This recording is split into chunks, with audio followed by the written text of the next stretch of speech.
Accident नहीं, murder. Accident नहीं है।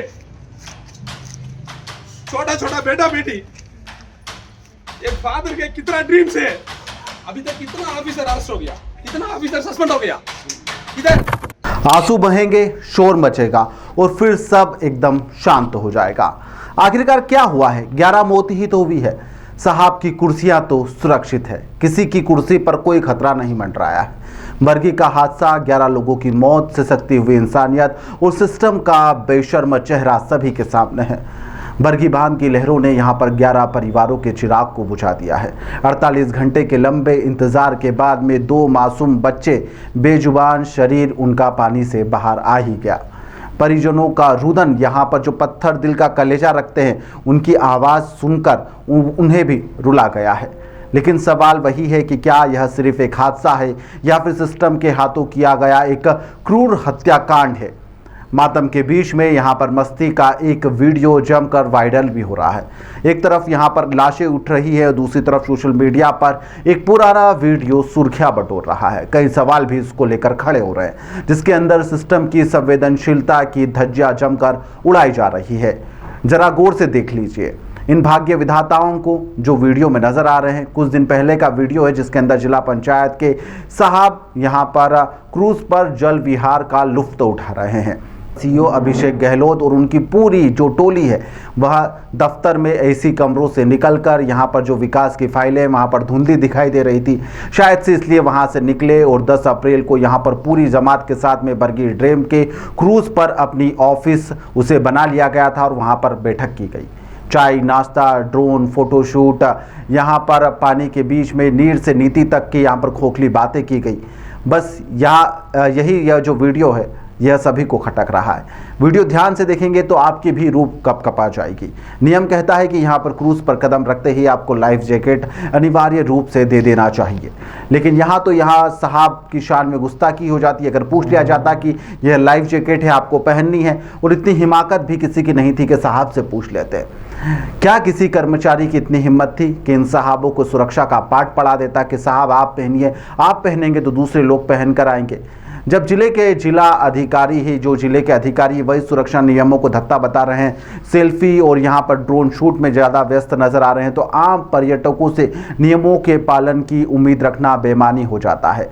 शायद यहाँ पर साहब को लगा है कि वह खास हैं और पानी में ऑक्सीजन की ज़रूरत बिल्कुल नहीं पड़ती, या फिर यहाँ पर उन्हें मौत छूकर निकल जाएगी। साहब हैं, इस कारण से अधिकारी और जनप्रतिनिधि इस क्रूज पर मौजूद हैं, टहल रहे हैं, जैसे यहाँ पर अपना बेडरूम हो, और बेडरूम की तरह इन्होंने पूरे क्रूज को यहाँ पर अपना एक अड्डा बना लिया। पूर्व विधायक संजय यादव का एक वीडियो सामने आया जो सिस्टम पर एक कड़ा प्रहार भी है। उन्होंने साफ तौर पर कहा कि अधिकारियों के लिए जो बैठक, यह बैठक नहीं एक पिकनिक स्पॉट थी और इन्होंने यहाँ पर पिकनिक ही मनाई, बैठक नहीं करी। क्रूज आम जनता के लिए यहाँ पर जल समाधि बन गया है, और यहाँ पर जब बाढ़ ही खेत को यहाँ पर खाने में लग जाएंगे तो सुरक्षा की गारंटी कौन देगा? क्या कुछ कह रहे हैं पूर्व विधायक संजय यादव, सुनिए। 10 अप्रैल को 1 महीने भी नहीं हुआ, जिला पंचायत की सामान्य सभा की बैठक क्रूज में की जाती है। आप फोटो देखिए उसमें कि जिला पंचायत का सीईओ जैसा अधिकारी जब बैठक करते हैं, उनके द्वारा आहूत की जाती है जिला पंचायत सामान्य सभा की बैठक, तब ना ही लाइफ जैकेट पहनते हैं और ना ही सदस्यों को, वो जो विधायक प्रतिनिधि रहते हैं उसमें जो भी अधिकारी रहते हैं बैठक में, वो किसी को प्रेरणा भी नहीं देते कि लाइफ जैकेट पहनना जरूरी है। जब इस तरह की पुनरावृत्ति होगी तो घटनाएं ऐसी घटित होंगी, तो लापरवाही अधिकारियों के द्वारा घोर लापरवाही की गई, जिसमें हमारे 9 लोग मृत हो चुके हैं और अभी कुछ लापता है। ये घोर सरकार की लापरवाही है। इसका परिणाम ये हुआ कि आज 9 लोगों के परिवार से। क्या अब जिला पंचायत की बैठक सिर्फ यहाँ पर पर्यटन केंद्रों के क्रूज पर ही आयोजित हो गई? क्या यहाँ पर नियमों की जो लाइफ जैकेट है केवल आम जनता के लिए ही हो जाएगी, वह भी आखिरी पल में दी जाएगी? शुरुआत में किसी को भी नियमों के बारे में नहीं समझाया जाएगा? साहबों का वीवीआईपी कल्चर क्या खत्म नहीं होगा? क्या 10 अप्रैल की उस लापरवाह वाली बैठक ने ही 11 मौतों वाले इस खूनी हादसे की पटकथा तो नहीं लिखी थी? कई तरह के सवाल खड़े हो रहे हैं। यह वीडियो कई तरह की सवाल बयां भी कर रहा है। यह जो बार्गी के जो चीख पुकार के जो बर्गी के हादसे के वो लापरवाही से जो वीडियो सामने आए वही कई तरह के सवाल खड़े हो रहे हैं। वीडियो 11 शवों का अपमान है। यहाँ पर आज प्रशासनिक अहंकार की भेंट सभी लोग चढ़ गए हैं। इसे एक्सीडेंट कहना आप लोग भी बंद कर दीजिए कि ये एक्सीडेंट हादसा नहीं है। प्रशासनिक लापरवाही द्वारा किया गया ठंडे दिमाग से मर्डर या फिर इसे कत्ल ही कहें तो ठीक होगा।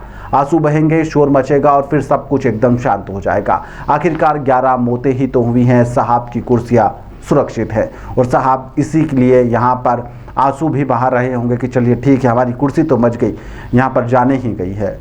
इस मामले में किसी भी प्रकार का कोई ठोस कदम नहीं उठाया गया है। मंत्री, नेता, विधायक, सांसद सब पहुंच रहे हैं, मुख्यमंत्री भी गए, लेकिन यहाँ पर की जो लापरवाही तय की जा रही है वह निचले कर्मचारियों की तय की जा रही है। बड़े अधिकारियों की एमपी टूरिज्म जैसा बड़ा विभाग है, इसके अंदर जो जिम्मेदार अधिकारी है उनकी अभी तक रवानगी क्यों नहीं इसमें तय की गई? क्या कोई जिम्मेदार नहीं है? यह हादसा है या फिर एक सोची समझी साजिश थी जिसके चलते यह सभी लोग मौत के गाल में समा गए और यहाँ पर उनके परिजन अब सिसक कर रोने के अलावा उनके पास में किसी भी प्रकार का और कोई हल बचा भी नहीं है। फिलहाल के लिए इस खबर में इतना ही। आप लोग देखते रहिए द लपेटा।